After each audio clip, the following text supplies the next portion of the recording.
What was your favorite part of today's podcast? Hmm.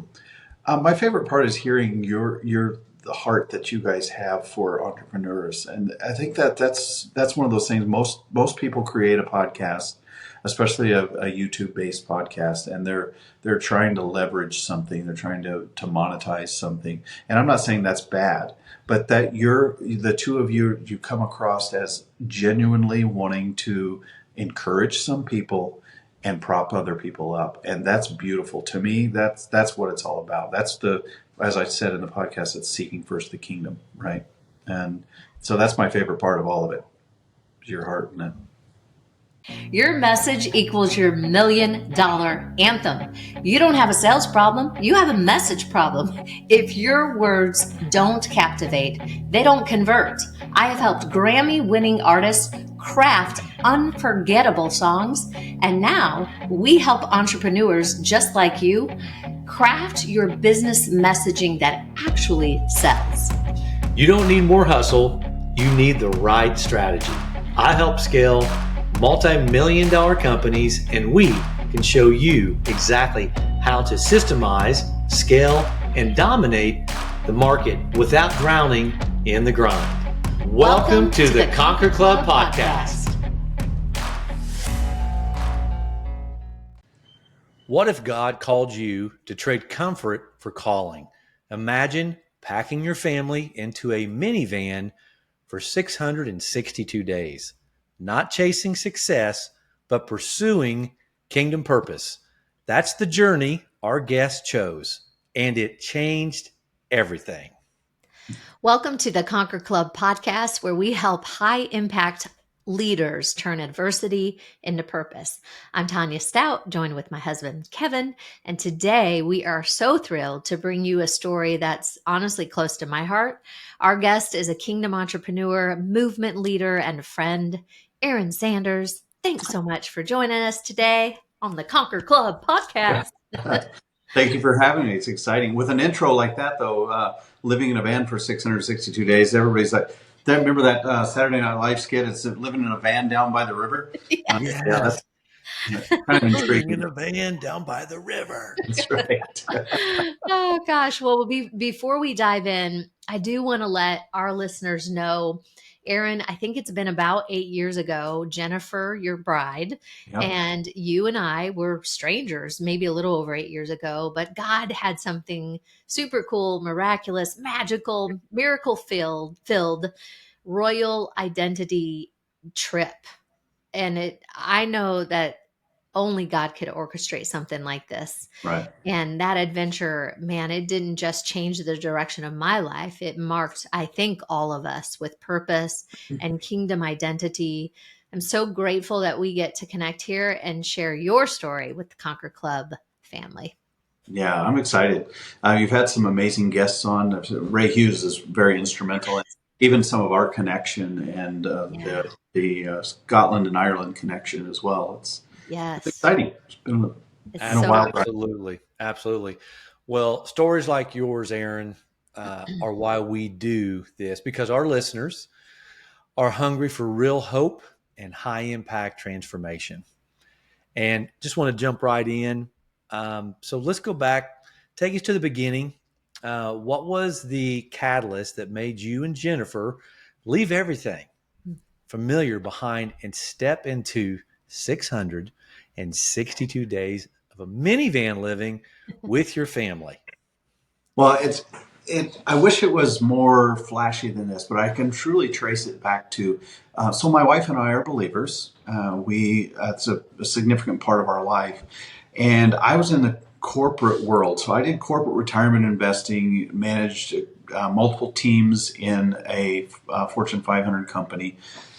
And the corporate world treated me really, really well. So well that I had my kids in private school, and I had the 3 bedrooms or 5 bedrooms and 3-car garage and all this stuff, but I still had this itch for ministry. So I would do child and family counseling. So that was pre and post marital counseling.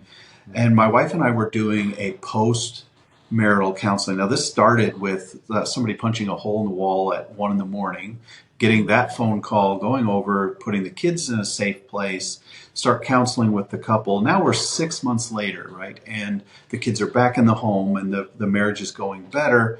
But the wife said something in our Saturday counseling session that rocked us to the core. And it was, she said, she meant this as a compliment. She said, every time we meet with you guys, it's like we've went through a dark forest all week and we see a bright light. The problem is that on Monday, we go back into a dark forest again.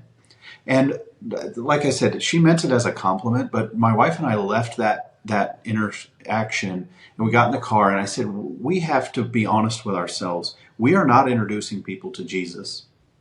We are doing group psychotherapy, and group psychotherapy only works when you're still interacting with that person. And we are supposed to be introducing people to an abiding presence that goes with them on Monday so that they stay out of the dark forest. So that started us asking some questions about our faith, about why our life, what's the purpose in our life. And I trace it back to that moment, that why, and there has to be more to life than this. Once again, now I'm back to it. We had 4 kids at the time, and great career. Everything's going well. You don't ask these questions at that point, but a kind of a crisis of faith moment that kind of start scratching our head and say, there has to be more to our Christian expression than just real good stuff. Right. Okay, so man, that's such a powerful story because, like you said, you would think that would be a compliment. You remember the song "Sunday Kind of Love"? It's like Yeah, she wants a son. It's like God actually wants you to have more than a Sunday kind of love. He right, wants you to have it Monday through Saturday as well. Right.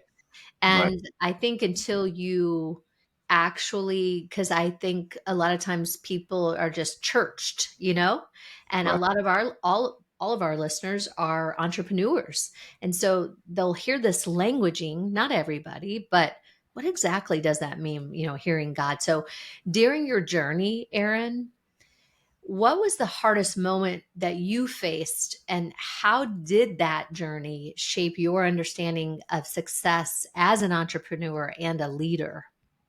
Yeah, so I think one of the hardest aspects of that was when you start asking self-reflective questions. It's great, and do the deep work to actually ask the questions about where am I going and what am I doing in my life.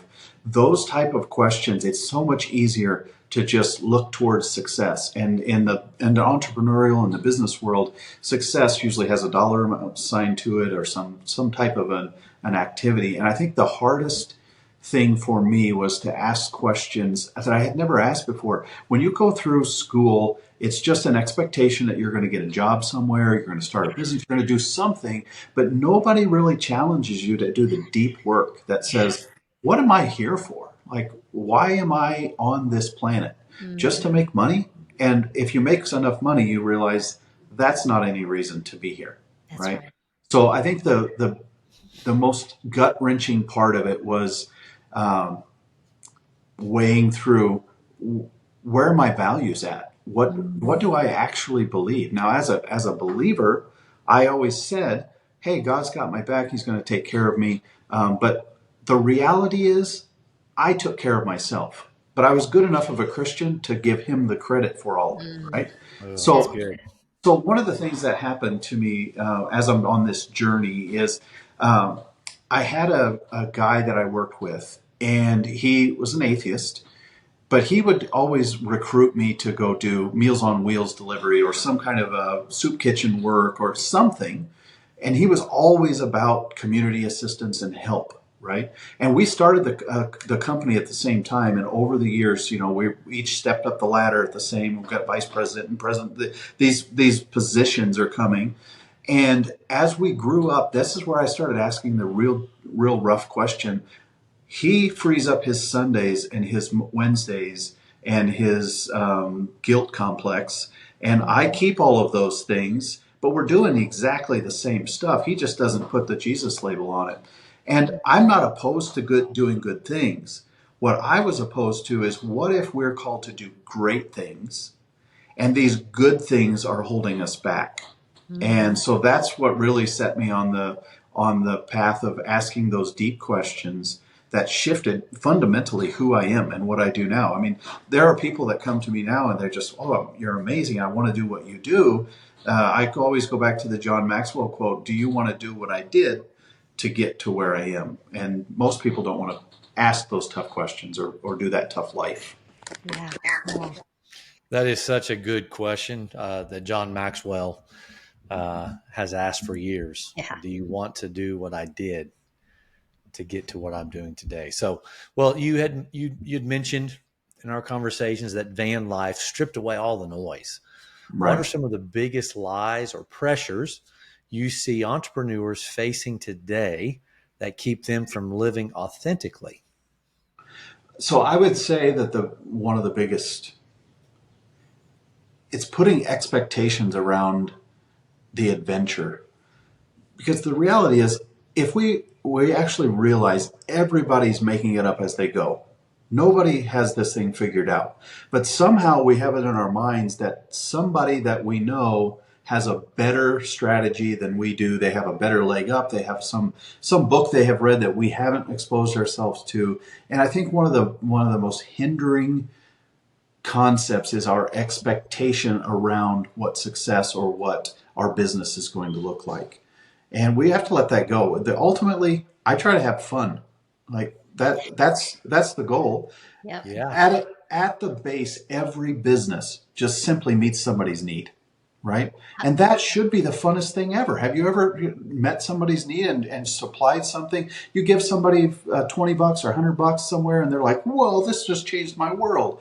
Well, Yeah. that's Right. what, as an entrepreneur, that's what you get to do. So Yeah. stop making it so complicated and just start enjoying the journey of supplying somebody's product or service or whatever your widget is. Yeah. Oh, that's so good. And it's so aligned with what we say. I mean, I think probably a lot of people listening, even us, we have gone through so many seasons, and it's amazing what happens when you blow out candles each year, the Yeah. wisdom. But I we used to say we were successful. Mm, That's the word, because you're doing the things, everything you talked about, and it was like, what? What? There is more. We say it's revenue or riches beyond revenue, and revenue.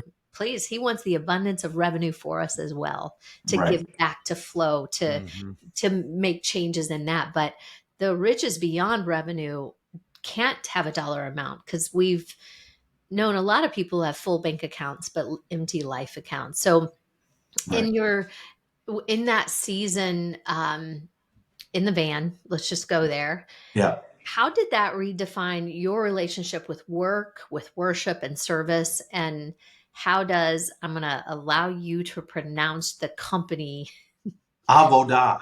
Avoda, embody Avoda. that envision now? Avoda is your company. How does that vision, how's that all work together now? Yeah. So I had always experienced success in business. So I started my first business when I was 11. And I took a newspaper route at that time. That was the business.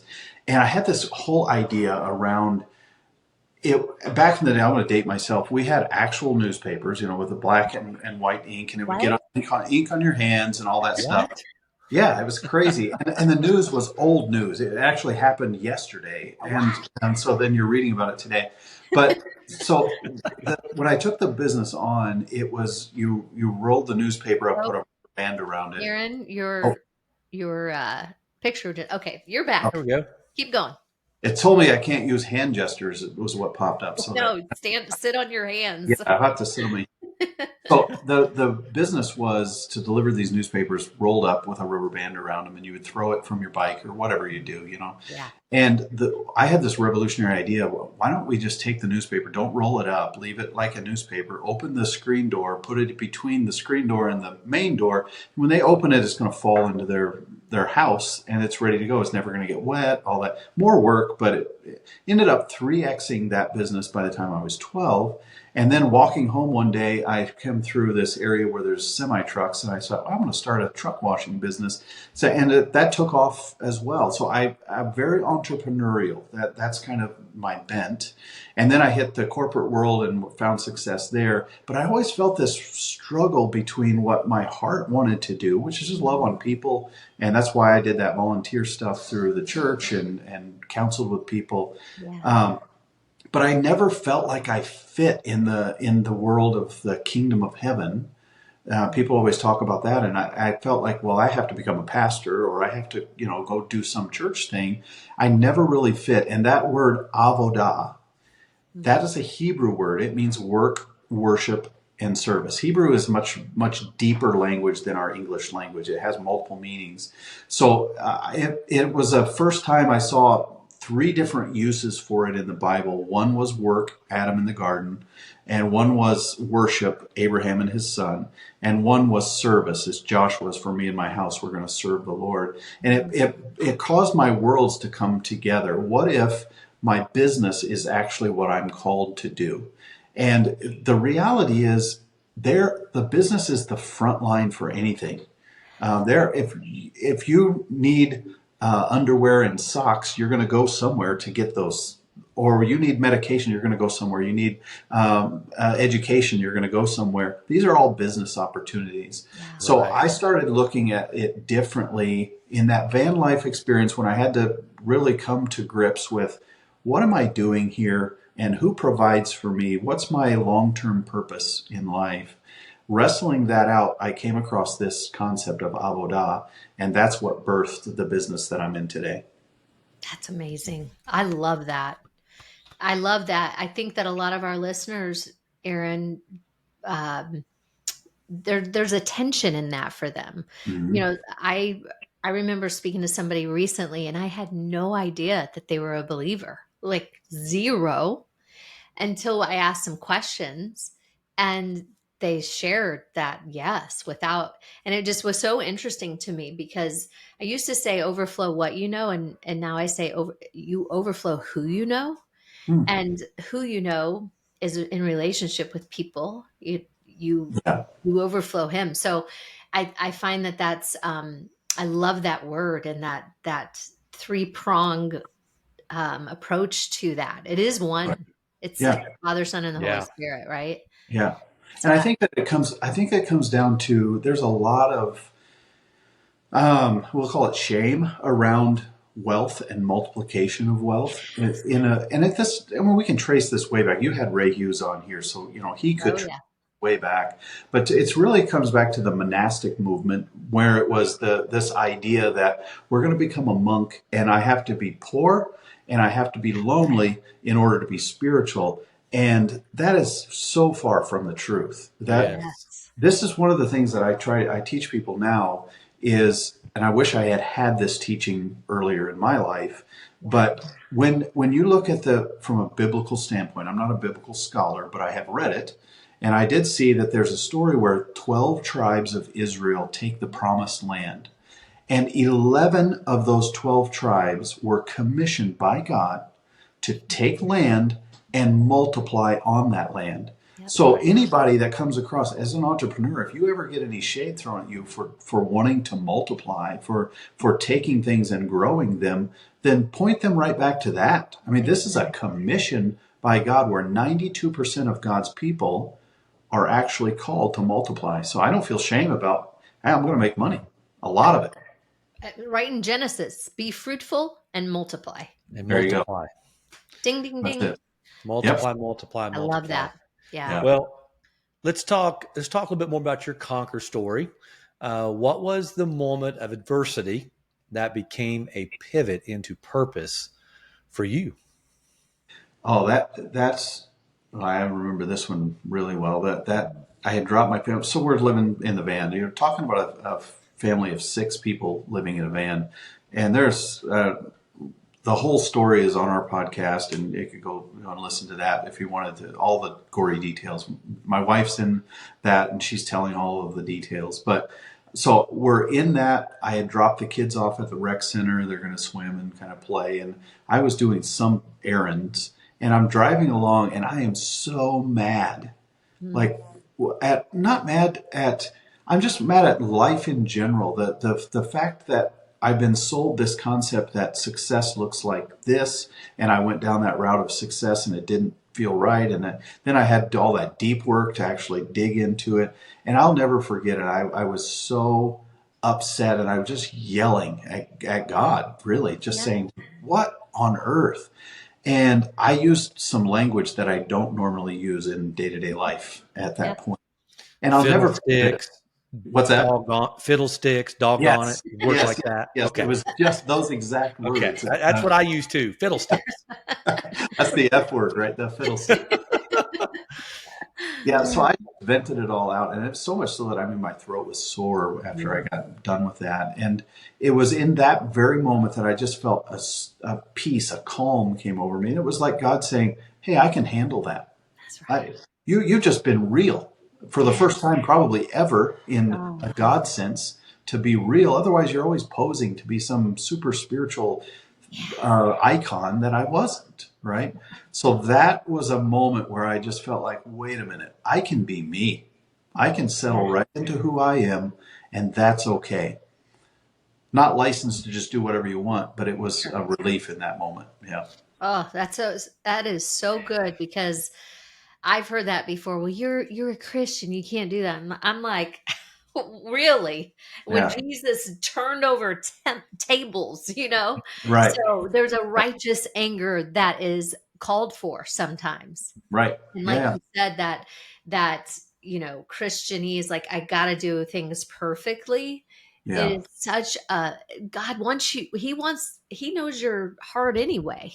Right. If you and you're shoving that down, I always say if you don't process it, it will process you at Right. some point. Amen. Well, and I So think that anybody, your audience is definitely going to relate to this. Any entrepreneurial endeavor has some real rough points in that's it, right. right? Mhm. And when Jesus came to earth, he actually went and hand selected a bunch of entrepreneurs to Yeah, walk with. He that's didn't right. go to I mean, these weren't the religious people. In that day and age, you had to choose around 13. Am I going to follow up and become a rabbi or am I going to do the family business? And these people all chose the family business. So, and I don't know what I can imagine fishermen probably weren't the most genteel people on the planet.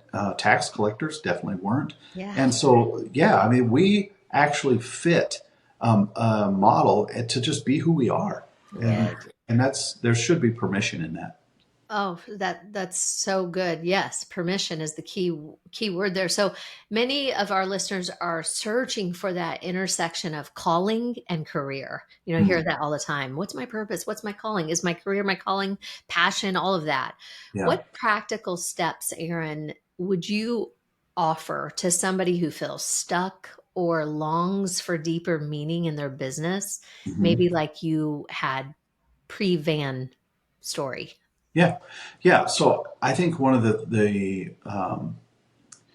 major turning points for anybody is to find here's my passion and here's what I can do. Right. Your passion sometimes doesn't line up with what you can do, but you're going to have to look at it and say, Matthew 6:33 says, when you seek first the kingdom, everything else is taken care of. Now, as a believer, that's the golden ticket. Like, come on, seek first the kingdom. So then asking, here's my passion. What can it look like to bent towards the kingdom of heaven? And Yeah. the simple definition, because some of your listeners may not be believers, the simple definition of that is just saying, what am I doing to meet people's needs? The commodity of the kingdom of heaven is just relationships. So, what are you doing to make life better for somebody? And if you can identify that and then leverage it to your multiplication, then that should be your sweet spot of life. You're going to find there's a podcast called How I Built This, and it details some major businesses and how they formed. And you talk about, hey, we started in our garage and we did this, that, and the other thing. At Yeah. the end of that podcast,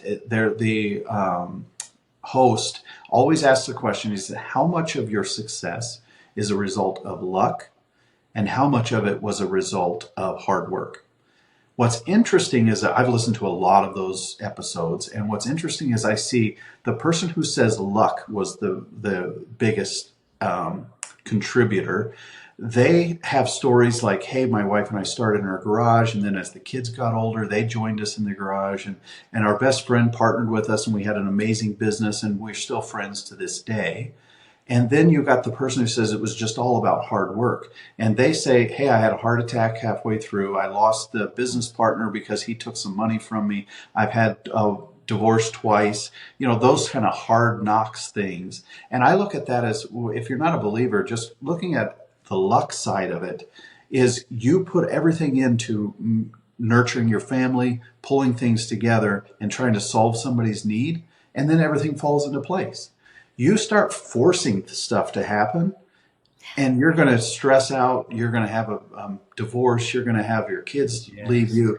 You can't be forcing things to happen. So forget, if you're not a believer, just don't force things to happen. Try to be a person who is looking out for the best of everybody around you. And in Christian language, that's called seeking first the kingdom. Yeah. And he's given us the keys to the kingdom. Right. He says, I've given you the keys to the kingdom. So that's so beautiful. We could preach.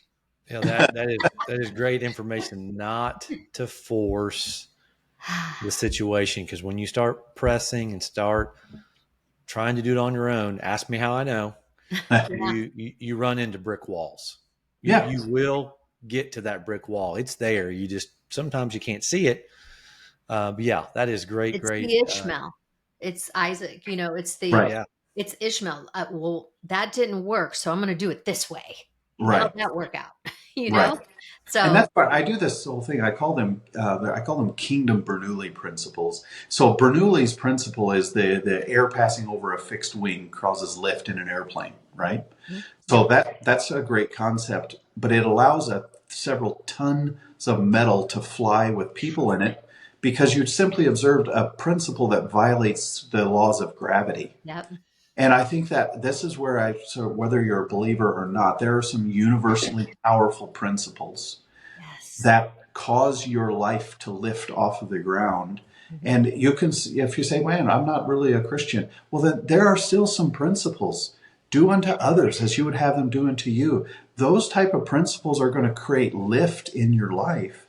And my personal preference is that you become a believer and take all of the other pieces of that. But if that's not your thing, then at least look at some of these principles of life that give you lift. Otherwise, you're going to constantly be fighting gravity. Yeah. But if you work with a principle that gets you above gravity, well, then you and your business are going to go to a whole nother level. Yep. It supersedes. Yeah. The law of gravity can be superseded. Yep. Look at all the jets that fly every day. So, right. All right. So, Avoda transforms underutilized spaces into vibrant places of purpose. Right. Can you share a recent story from your work that illustrates how this mission is impacting lives and communities?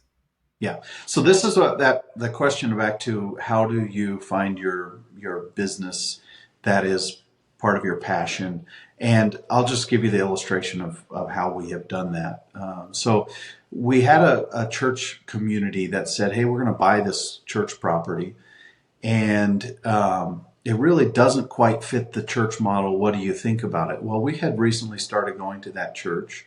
And I said, really, the only reason it appeals to me is from a church standpoint, even is the fact that it doesn't fit church. I think we've gotten to this point in Western Christianity where the steeple building and the Sunday, you go in and you do the 5 songs and you do the offering and you get an inspirational message. You eat chicken dinner and you wait until next Sunday to do it again. And meanwhile, the church property is locked up, waiting for the next Sunday blowout. But the bills still come in. I mean, you're still paying for the air conditioning and the heat on Monday, just like you were on Sunday. You're still paying for the lawn to be maintained and all of these things. So that rubbed me the wrong way in general with Christianity and that expression. Mm. But they came to me and said, "Look, we're going to buy this 50-acre historic property in Thompson Station, Tennessee, and it's got a 6,000 square foot manor house on it that's 200 years old, and it's got a 7,000 square foot event space that we're going to use for church." But the pastor said this phrase to me. He said, "Look, I don't care if 500 people show up on Sunday.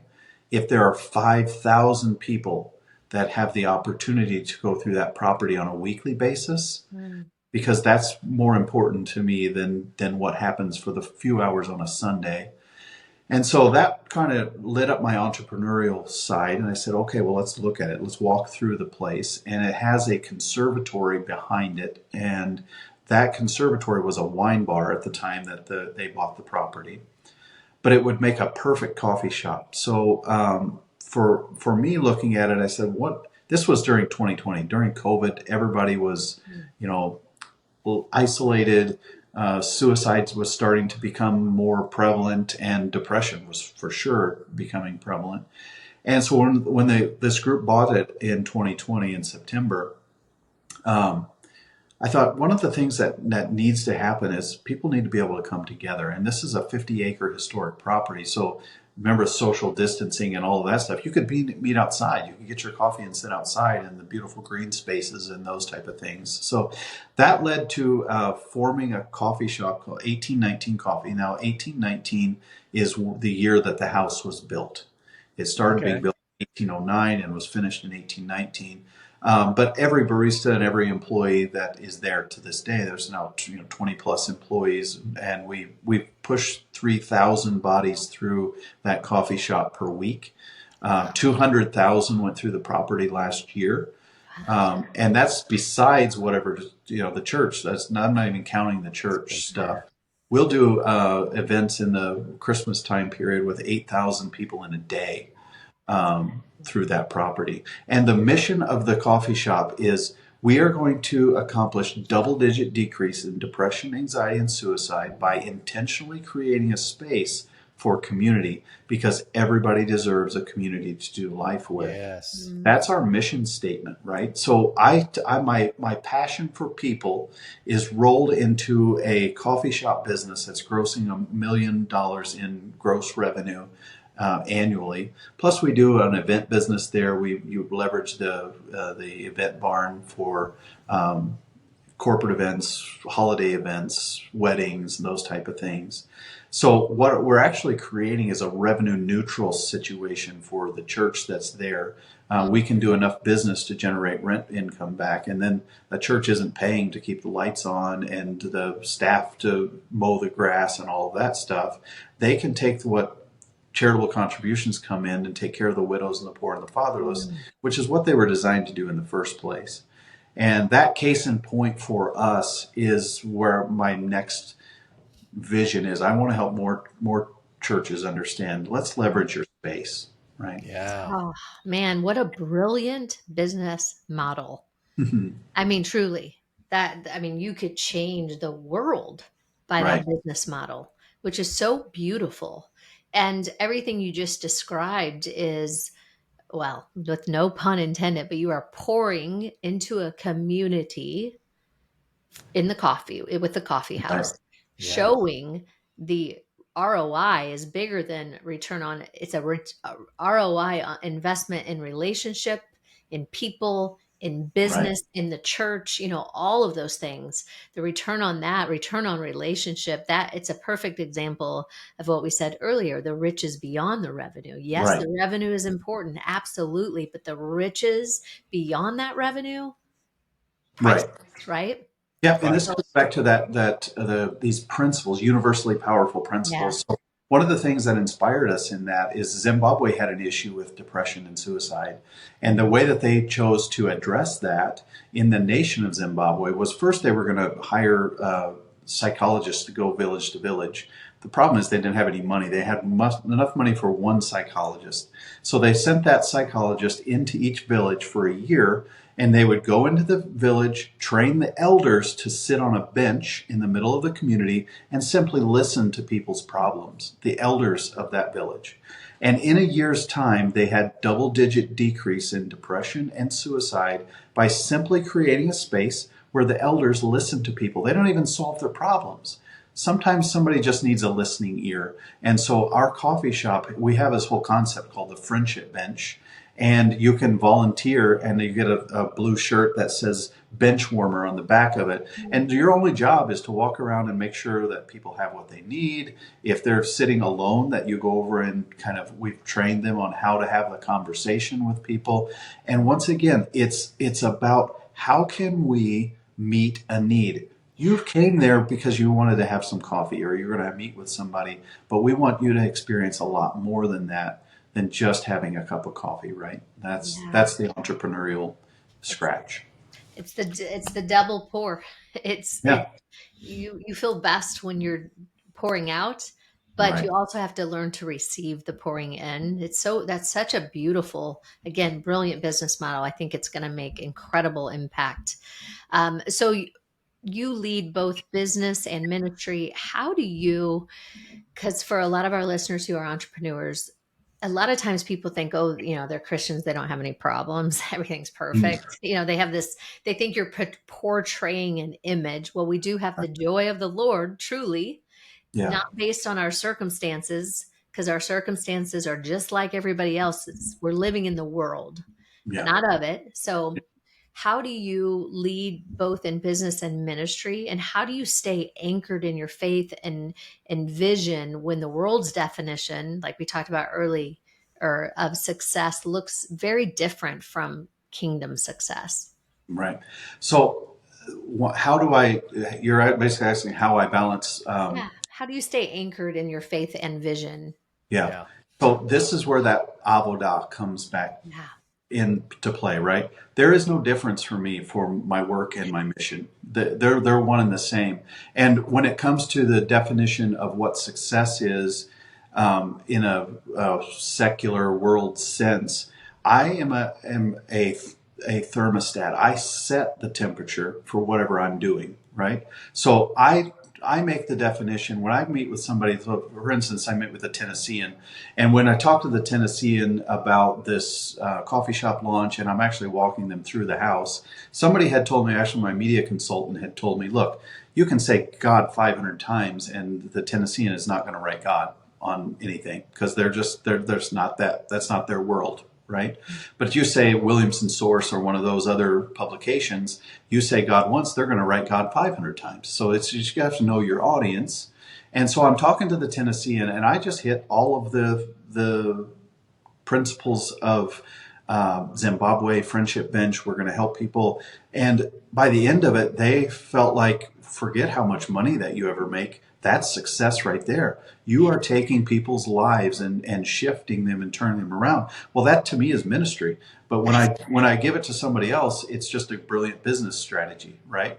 So exactly. we have a whole business strategy. I call it intentionally awkward seating in the manor house, and I'll die on that hill. You cannot you have to set seating in the manor house in such a way that one person would lock up the entire room, and it make you feel awkward when you come into it, and you'd have to say, "Hey, do you mind if I sit over here?" Because it's intentionally awkward seating. Well, what am I trying to do? I'm not trying to sell more coffee. I'm Yeah. trying to get Yeah. people to connect with each other. My hope is that one day you come in and you're like, ugh, hey, can I sit over here? I'm just going to work for a little while.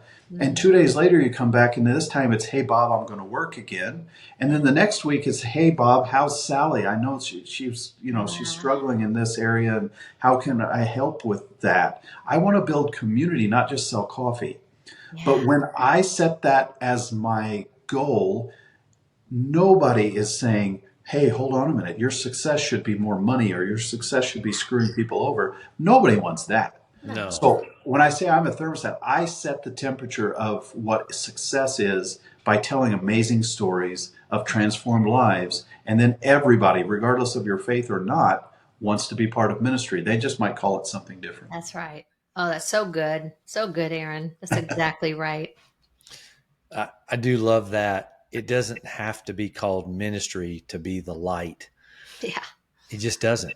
No. And the Shouldn't have. simplicity of, I'll say, the coffee shop business model to help other people connect, that's really what we are missing or strive for is why we load the kids up and go through the journey of getting to church so they can go to their kids class and be with other kids, and you can be at the in your small group, all those things. But it's all about being with one another. And so I'd certainly tip my hat to you and what you are doing out there, not only for the church, but also on the business side. So, Yeah, and I want to encourage your entrepreneurial audience too to double down on that. That what in a Christian sense we would call it seek first the kingdom, but in a non-Christian sense, it's how are you going to serve people? How are you going to make that happen? And like I said, but we could get into this as a strategy session and talk about all of the different pieces. I mean,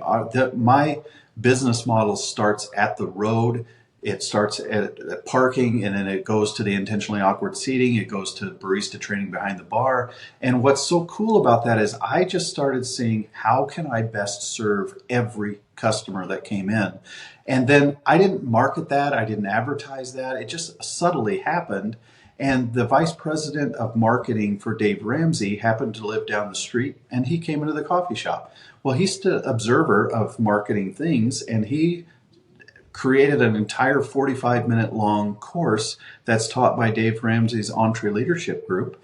And I'm sitting in the room. They invited me into the room, and there's thousands of people in this audience, and they're talking about the model from helping other entrepreneurs understand it's less about what you're selling and more about how you're selling it. Well, I didn't ask to get into that room. I just said, hey, how am I going to create a space for people? So I want to encourage your listeners, ask those questions. Those are the foundational questions. It's less about what product you're selling and how you're going to get it to people that honors them. And you do that, and it's that trajectory of getting over the gravitational pull of the earth. Your plane is going to go places when you do it. Yeah. We always say that. We say sales is serving, period. Yeah. it Exclamation is. mark. How long have they camped? We always find out what is their pain point.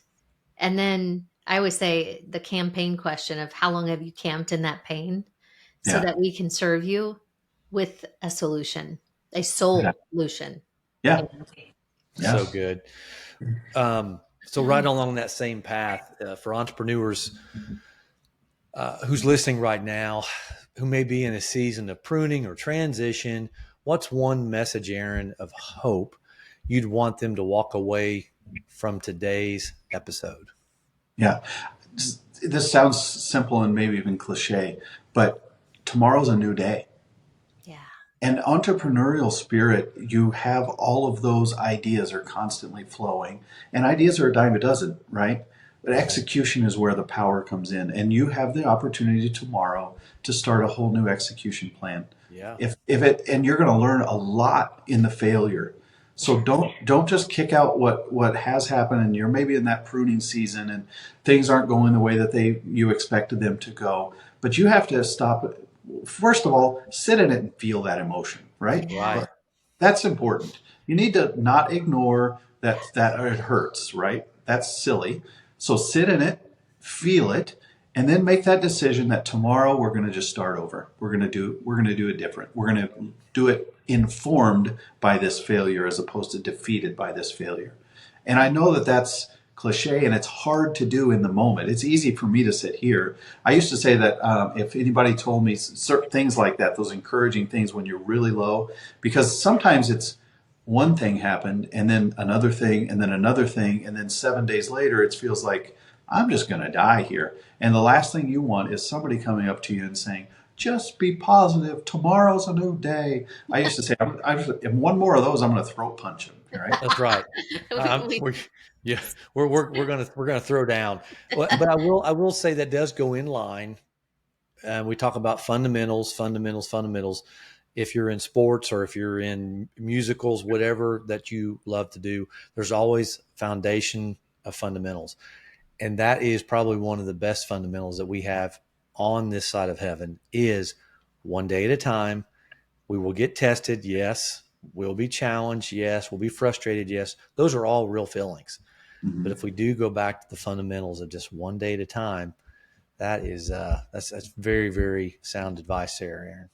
Yeah. And I'm saying some of the best advice is some of the hardest to follow. too. So that's the thing. I mean, that's why I think it's important for you to process those emotions, process that Yeah. failure. Don't ignore it because it will come back, and that's never a good thing. So just compartmentalize it after you've thought it, then move forward. Don't let it hold you back. Yeah. We always say you have to feel it to heal it. Right. And then after that, you don't stay in it, right? You don't uh, marinate in that and play in the victim. You play Right. you get into the victor, but you do have to process it. You have to feel it to heal it, or else you'll carry the victim with you. Right, And you'll and pass it to generations too. I mean, that stuff just keeps happening. This right. is another great principle. This comes from the 1920s and Napoleon Hill. I don't know if you've read any of Oh his yeah. books. Amazing stuff. Yes. But he talks about the power of a mastermind, and you need safe people around you. You don't need to jump on social media and say how bad this thing went and how low you feel. You should have people close to you that are safe for you to vent to, and Yes. that they're not going to let you wallow in it. They're going to point out how you're going to get out of this or help you ideate around it. You are a conglomeration of the five people that are closest to, and if you just keep spinning out, you need to examine who you're hanging out with. That's right. That's so true. And I know we've said it on a few episodes before about how failure we consider failure feedback. It's just feedback. And Warren Buffett, he won't even go into business with somebody unless they failed two companies. So because they've learned from those. Right. I mean, so many entrepreneur journeys, especially as a creative, you just ideate, create, and even if it doesn't go to where it's you thought it would, Yeah. as Ray Hughes said, and I'm going to get it wrong, his beautiful poetic way, but you can't. Every dream, a dream that is not realized, is still valuable. Hmm. It's taking you to the next one. So that's what's Right. beautiful.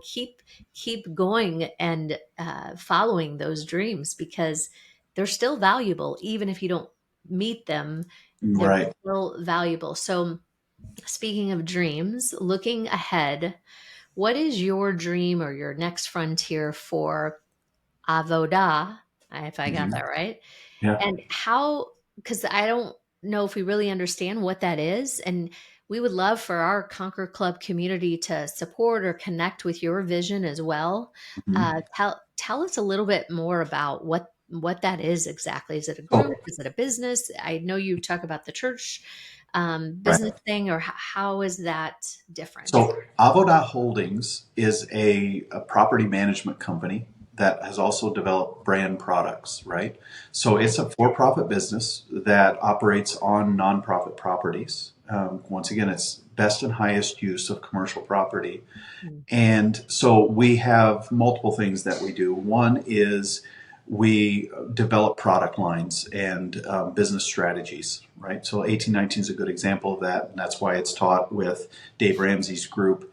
But we also manage properties. So there's a studio space that we have access to for podcast recording, live recording, co-work space. We do Airbnb management. We have another property in a city near here where we have Airbnbs on the property along with our event venues. And in addition to that, I do through that some consulting. So helping people understand how can we leverage our business to have an impact.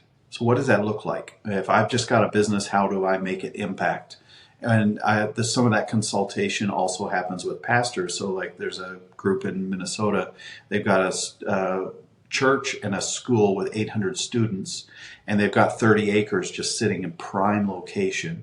So consulting with them about what does it look like to bring a 100-year lease in and do a medical facility there, that your students would actually have on the job school training to go over to this medical facility, and it would cash flow and add to your schooling benefit. Things like that is what I do. I try to help them understand it's not just business and not just ministry, but it's together and the practical working out of that. So we do a lot of different things, but I love that. I love that. So your avoda is not for people to meet or anything like that. It's a holding company specific for So the I do several things in that. So my heart is this from an entrepreneurial standpoint. It's one of the loneliest things you're ever going to do, right? Most of the time, if you are networking somewhere, yeah. you're just trying to figure out what angle that person has. You don't want them to waste your time, but you want to leverage them. And then you have guilt about, I don't really want to use people, but I need to use people, that whole thing. Yeah. So, one of the side things that I do is I created a private Facebook group. It's called the Avoda Roundtable. And there's currently about 500 business leaders in there. And my goal in that is very simple. I'm not trying to leverage it. I'm not trying to make um, money off of it. My goal is very simple. I want you to be able to have a resource where you go that people have good morals. They're trying to actually make a difference in the world. And if you need to hire an attorney, well, you should probably hire the attorney that's in that group. And if you need a CPA, you should probably hire the CPA that's in that group. That's great. Now that is a passion project for me. I'm not trying to monetize it, but there are over 500 people in that. I also do a weekly newsletter through Avoda, and it's sending out encouragement to entrepreneurs, saying here's some principles to think about, like that 11 tribes and the 12th tribe. That let's stop having guilt about making money. That was the one that went out I yesterday. read that. I read Oh, that. awesome. Yeah. And I got a bunch of feedback for that. Some people just saying thank you because it just, Yeah. it feels like we should have shame for making money. It's And crazy. so things like that are passion projects out of the concept of Avoda. I still do that. I have a social media Instagram account that I put like encouraging things on Yeah. too.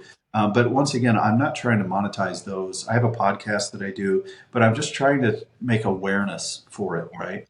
So Um, good. I yeah, love that. I love that. It's so needed, especially now, I think more than ever. And people right. love community. That's what we love about Conquer Club. It's this community. It's so exciting to highlight people's businesses like yours Yeah. and just Yes. somebody could listen to this and have an idea of it's just a springboard for somebody else's idea, Yeah. or a company in a different globally could hear your story and say, "Oh my gosh, that's brilliant. Aaron, Right. can you come and consult our Right. business, our church, or whatever that might look like?" Well, yeah, this is one of those things that we have to think about too. One is it's amazing as a business leader. You obviously look at every tax advantage that you can Yeah. get, and a charitable contribution at a higher level is an avenue to take some of that tax burden down. But churches need to be looking at that 501c3 designation. If they ever lose access to that, their commercial properties that are $20 million dollars have a 40% tax rate applied to them. It's going to be devastating for churches if they don't pivot and start having some way of leveraging that amazing Mm, property 7 days a week, not just one. mm, And so, yeah, as business leaders understand that. And my hope is that they start partnering with their pastors and start saying, hold on, we can do something here. I've got an entrepreneurial spark that this would really go over well in this part of the community. Can we partner with you? And oh. that would just make my day if more churches did that. Oh, it's such a brilliant business model strategy. You can put whatever label you want to put on it, but like you said, I almost feel like it is a movement. It Mhm. is such almost an antiquated way that has been done, and it's time Yeah. to do it differently. And Yeah. you're on the forefront of that. I believe that wholeheartedly. Thank you. Absolutely. Yeah. Well, Aaron, just I know we have listeners. Tell us how we can learn more. How can we partner with you? How can we stay connected? Where's the best place for our listeners to find you and get more involved with you and what you're doing out there in the business world? So I think that to start with the Instagram account, the Avoda Life is our Instagram account. If you're interested in that newsletter, you can email us at info@avoda holdings, AVODA holdings.com, and we can add you to the newsletter. And then if you're interested in partnering with that, this once again, that private Facebook group, is the Avoda round table. Okay. And what I would encourage people, that it's that thing again, you're asking for help and you just don't know where to ask. Well, there's 500 people there that you can ask, and they're all ready to help you as well. Once again, it takes a village, right? Yeah, it takes a Yes. village. That's and all of this, everything that Aaron just said will be in the show notes. So we'll have all of that in the show notes for you to connect with Aaron if you want to hire him, if you just want to get in touch with him, that's a great way to do it. And to everybody listening, we would love to know what part of Aaron's story resonated with you today. Drop a comment and share your thoughts or ask any questions. We want to hear from you and continue this conversation as a community of conquerors. We are more than conquerors in Christ.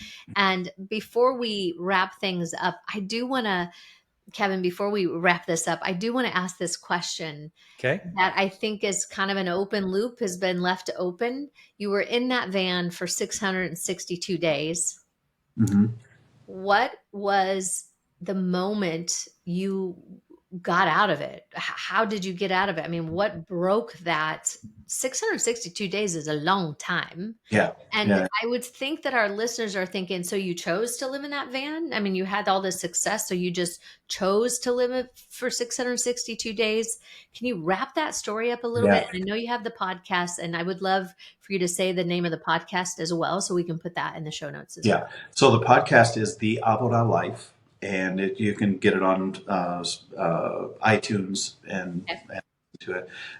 So that gives the detail. Yeah, I wouldn't say we chose to live in the van. We didn't make that choice. And that's a more detailed story. I would definitely encourage you to go listen to the podcast on that. But how did we get out of it? It was one of those crazy moments. The 662 days is marked by miracle after miracle after miracle. And that's in the story as well. But one of the miracles and how we got out of it was a Saturday morning. My daughter woke up and she was really excited, and in her little spot in the van. And she said, "We're going to get a house soon." And I thought, oh my word, here we go. We're going to have to, as the dad, I'm going to have to explain this and kind of guard her heart and all those things. Yeah. And so why, babe, why are we going to get a house? And she said, I've been praying that when I outgrow my spot, that it's time for us to get a house. And today my feet are on one end and my head fits the other. And I'm telling you that within 30 days, I get a letter from a retirement account that I didn't realize that I had. And it was simple. Remember one of those things in grade school, and it was, do you like me? Yes or no? Yeah. Well, it was, would you like $30,000? Yes or no? And I marked yes, thinking, good Lord, there's no way there's anything coming from that. Because I knew I was in the retirement business. I knew what I had and what I didn't have. And I marked yes. And 2 weeks later, the minus the taxes, there was over $30,000 that really shifted things for us, and then opened up the door for advancement from there. So, what a way to end! I have goosebumps. That's beautiful. The faith of a child and miracles after miracles. The supernatural really is natural if we tap into that. And what a beautiful story. I just love you and Jennifer. I mean, love you guys so much. We love you guys too. Thank you for having us on. It's great. Well, thanks for being with us today. And I know our listeners will be so blessed by hearing your Conquer story and learning more about your business. How Kevin and I like to end all of our podcasts. Peace in. Peace out. Kevin. And Tanya Stout. Thanks, guys. Love it. So how many of you are ready to conquer your business, your income, and your life? Hit subscribe and join the Conquer Club, and let's start winning together. Peace in. Peace out. Kevin and Tanya Stout.